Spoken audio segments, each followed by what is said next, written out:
cette vidéo où on va aborder le sujet de comment entrer dans son appel dans ton entreprise, sortir de la stagnation, de la procrastination et surmonter les obstacles. On y va tout de suite, je vais te partager mon écran. C'est parti. Alors, tu sens un appel, tu as senti, tu as eu peut-être un appel, une confirmation, une prophétie ou une vision, mais tu stagnes. Alors que tu sois au début, en lancement d'une nouvelle entreprise, peut-être c'est nouveau, c'est la toute première fois, peut-être tu es déjà en entreprise et tu te sens appelé pour un nouveau projet, une nouvelle offre ou une nouvelle saison. Tu sens en tout cas que tu as appelé à quelque chose, que c'est Dieu qui t'appelle, mais tu stagnes, tu procrastines. C'est une situation commune, mais vraiment douloureuse. Voilà, tu sais que tu es appelé, que tu es appelé, tu l'as senti dans la prière, tu l'as senti dans tes tripes. Tu sens que c'est une saison où tu es appelé, tu as un feu peut-être même en toi, des personnes t'ont peut-être même donné des paroles prophétiques, tu as eu peut-être un songe, une conviction, et pourtant bah, tu stagnes, tu continues de stagner, tu bouges pas, tu tournes en rond. Tu te demandes peut-être, bah, est-ce que je me suis pas trompé? Est-ce que c'est vraiment ce que Dieu veut? Tu attends peut-être encore un signe, une confirmation dans la prière. Tu te demandes si tu es peut-être prêt ou prête. Si tu te reconnais là-dedans, dans ces symptômes-là, tu n'es pas seul, tu n'es pas seul, et ce n'est pas même, on va le voir, c'est pas forcément même un problème. On va voir ça.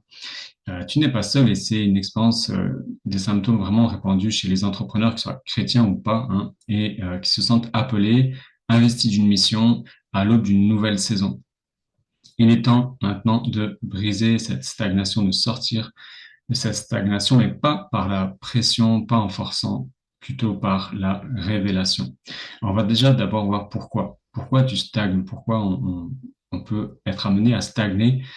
Il peut y avoir différentes raisons. On va voir ici trois causes profondes. La première, c'est peut-être que tu attends la sensation parfaite de te sentir prêt de manière parfaite. Voilà. Mais Dieu t'a déjà parlé. Dieu t'a déjà parlé. Tu attends une confirmation perpétuelle, en fait, sous forme peut-être d'émotion ou de révélation. Et au final, tu cherches à l'extérieur souvent ce que tu as déjà reçu à l'intérieur. Donc ici, j'ai envie de te partager un verset clé, c'est nous marchons par la foi et non par la vue. 2 Corinthiens 5:7. Ton appel, c'est une mission. Voilà, c'est pas une montée d'adrénaline spirituelle. Euh, et surtout, en fait, c'est une bonne raison en soi. Ton appel, c'est la raison pour laquelle tu as tout pour suivre ton appel, justement. Tu n'as pas besoin d'être mieux, d'être plus parfait ou d'attendre quoi que ce soit de plus pour y répondre. Dieu t'appelle et ce qu'il attend de toi, c'est une réponse par la foi et non par la vue. Peu importe en fait ce que tu vois qui va te dire que tu n'es pas prêt, tu n'as pas assez de ceci, pas assez de cela. Si tu as reçu un appel dans ton cœur, dans ton esprit, alors ça suffit pour savoir que tout est parfait, que si Dieu t'a appelé, alors lui-même sait que c'est le moment pour toi. Deuxième raison, deuxième cause, c'est que on confond parfois la paix et l'absence de résistance. On croit que si c'est de Dieu, alors ce sera facile. Si Dieu le veut, il va ouvrir une porte et alors ce sera facile. C'est souvent une erreur que je vois, c'est de croire que euh, si Dieu est avec moi, alors ça va être facile, ça va être paisible et c'est dans la paix, c'est le repos. Avec Dieu, c'est la paix, c'est le repos, c'est la grâce. Et donc, ça veut dire que les choses vont couler naturellement, facilement. C'est faux, c'est faux. Même Jésus a affronté la tempête après avoir obéi à son Père. Même Jésus, quand il a reçu le Saint-Esprit, il a été emmené dans le désert, il a été tenté par Satan. Paul a été conduit par le Saint-Esprit en prison. Il y a tellement d'exemples bibliques de personnages qui ont reçu une vision, comme par exemple Joseph, qui a reçu un rêve, une vision, et qui ensuite a été trahi par ses frères, vendu aux esclaves, jeté en prison. Voilà, il y a eu des résistances. À partir du moment où Dieu t'appelle, il va y avoir des résistances, et ce n'est pas un signe que tu n'es pas sur la bonne voie. Ce n'est pas un signe que tu n'es pas dans la paix, en train de suivre l'appel de Dieu. Au contraire. Donc, ne confonds pas la paix intérieure que tu peux trouver grâce à Dieu et la paix extérieure. La paix et le repos intérieur vont te permettre d'affronter les obstacles, les difficultés, les challenges, les défis et de trouver une force pour continuer d'avancer malgré la résistance à l'extérieur. Troisième cause que je vois vraiment, vraiment, vraiment souvent, c'est les personnes qui ne mettent pas en pratique. Ils écoutent, ils reçoivent, ils cherchent, ils demandent, ils reçoivent, ils ont des réponses, ils reçoivent encore des réponses, des visions, des promesses, des enseignements, des révélations, des prophéties, et ils en restent là, ils ne mettent pas d'action. Et moins ils mettent d'action, plus ils creusent le gouffre du doute, le gouffre de la confusion, le gouffre de la perte de repères, le gouffre de la perte de confiance. Et ils ont une foi, ils disent avoir une foi, mais en fait, ils sont dans la peur, dans l'anxiété, dans le stress, dans le doute. Un verset clé ici. Mettez en pratique la parole et ne vous bornez pas à l'écouter en vous trompant vous-même par de faux raisonnements. Car si quelqu'un écoute la parole et ne la met pas en pratique, il est semblable à un homme qui regarde dans un miroir son visage naturel et qui, après s'être regardé, s'en va et oublie aussitôt quel il était. Jacques 1, 22, 24. Et le verset qui suit. Mais celui qui agit même imparfaitement est béni dans son activité. Celui-là sera heureux dans son activité. Jacques 1, 25. Ici, on voit clairement la clé. La clé, c'est quoi? C'est quand tu as reçu une parole, mets-la en pratique. Ne te borne pas à l'écouter et à te tromper toi-même par de faux raisonnements. C'est souvent ça qui se passe. Les gens reçoivent une vision, une parole, une direction et ils commencent à réfléchir. Et en réfléchissant, ils se trompent eux-mêmes par des raisonnements qui sont faux parce qu'ils vont se juger, se comparer, se trouver qu'il leur manque ceci ou manque cela, il leur manque de l'argent, il leur manque du temps, il leur manque de compétences, il leur manque des diplômes, etc.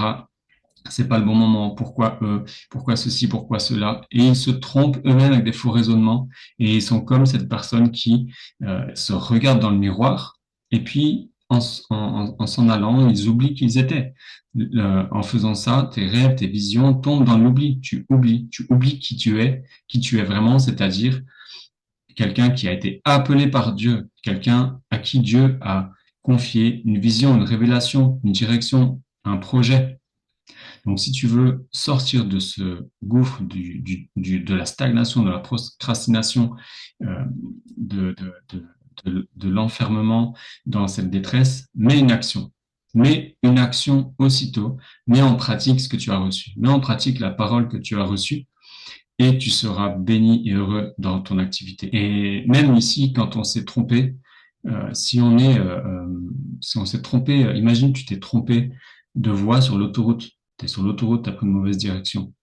Est-ce que tu tires un frein à main pour t'arrêter sur l'autoroute et faire demi-tour? Non, tu continues d'avancer en fait. Tu continues d'avancer jusqu'à ce que tu trouves une sortie d'autoroute pour faire demi-tour et continuer de suivre la route sans causer d'accident, ni pour toi, ni pour les autres. Dans ta vie, c'est pareil. Ça peut arriver qu'on se soit trompé et qu'on soit dans la même mauvaise direction et qu'on s'en aperçoive. Si quand je m'en aperçois, je tire un frein à main, je risque de causer un accident et de mettre en danger moi-même et les autres. Donc, fais preuve de patience, de sagesse et avance, continue d'avancer et corrige ta trajectoire selon ce que tu perçois, selon ce que tu prends conscience, selon ce que le Saint-Esprit te révèle, mais continue d'avancer. Mets en pratique, mets des actions et avance. Ça n'empêche pas que parfois il est besoin peut-être de prendre une pause, ok? Mais de la même manière, tu tires pas un frein à main, tu vas peut-être t'arrêter sur une aire d'autoroute, tu vas sortir ta carte, regarder ton GPS, et rester en sécurité, dire ok, là je vois où je suis maintenant, je prends une pause de recul, ok, je me détends, je retrouve mes esprits et puis bon, je vais aller trouver maintenant à corriger ma trajectoire, mon itinéraire pour aller reprendre ma route là où je dois aller, là où je veux vraiment aller, là où Dieu m'appelle. Donc, qu'est-ce que Dieu attend de toi maintenant? Dieu ne cherche pas la performance, il cherche ta fidélité et ton me voici. Comme lorsqu'il a appelé Moïse, Moïse n'était pas 100% confiant ni sûr de lui. Ok, il a dit mais je sais pas parler. Jonas, il a aussi fui son appel. Gédéon, il se sentait pas capable et pourtant Dieu les a choisis. Pourquoi? Parce que Dieu probablement les connaissait par cœur d'avance et aussi parce qu'ils ont répondu. Quand Dieu a appelé Moïse, Moïse a répondu et il a dit me voici. Et ensuite il lui a révélé et parlé à travers le feu du buisson ardent. Il lui a révélé l'appel, la mission qu'il avait pour lui. Moïse a répondu, me voici. Et il est venu dans sa vulnérabilité. Dieu a demandé à Moïse d'enlever ses sandales pour venir sur la terre sainte, là où le feu de l'Éternel brûlait dans ce buisson ardent. Dieu t'appelle à venir tel que tu es, dans ta vulnérabilité. Et il attend de toi que tu lui dises, me voici, et que tu l'écoutes. Que ton oui soit oui, que ton non soit non. Dis-lui oui, dis-lui non, ne reste pas entre les deux. Quand tu lui dis oui, dis-lui oui et vas-y. Et fais un pas avec qui tu es. Et rappelle-toi que Dieu lui-même a confiance en toi. Si Dieu t'a confié cet appel, cette mission, c'est qu'il a confiance en toi, mais tu n'es pas seul. Il est avec toi. Dieu est avec toi. Je t'invite ici à mettre peut-être pause sur cette vidéo et à faire ce pas de foi. Prends un carnet, prends ton carnet, une feuille, ce que tu veux, et écris cette déclaration. Éternel, me voici. Tu m'as appelé. Je viens tel que je suis et je t'écoute.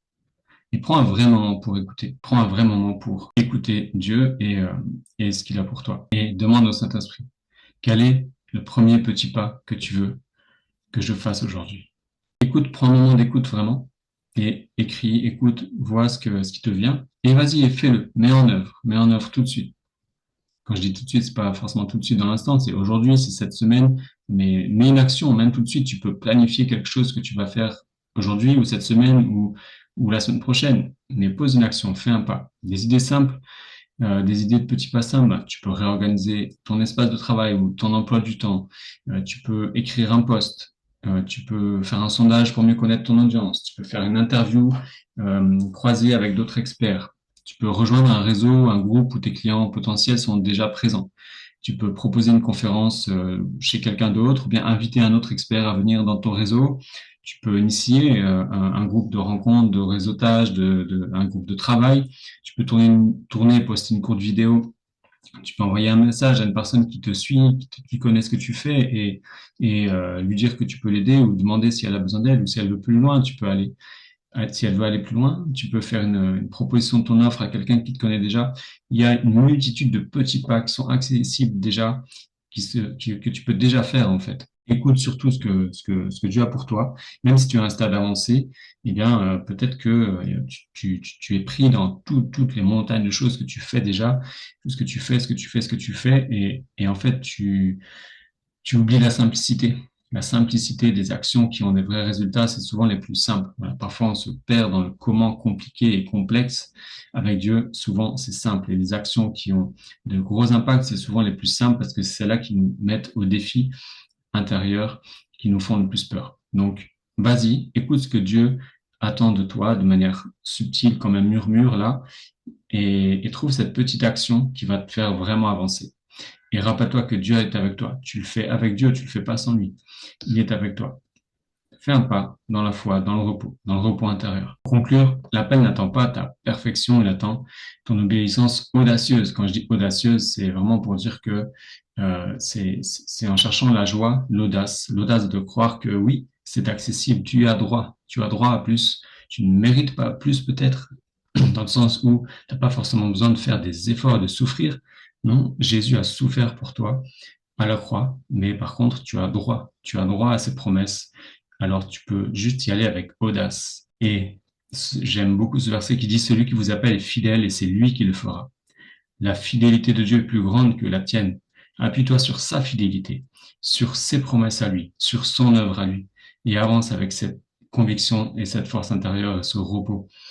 Tu n'as pas besoin de t'épuiser ni de chercher à comprendre tout le chemin, mais juste à poser un pas et le reste viendra. Mets-moi en commentaire ce que ça t'inspire. J'espère que cette vidéo t'aura aidé, t'aura béni, t'aura permis de prendre un chemin, de faire un pas pour sortir de la stagnation, de la procrastination. Et je te dis à la prochaine fois dans une autre vidéo.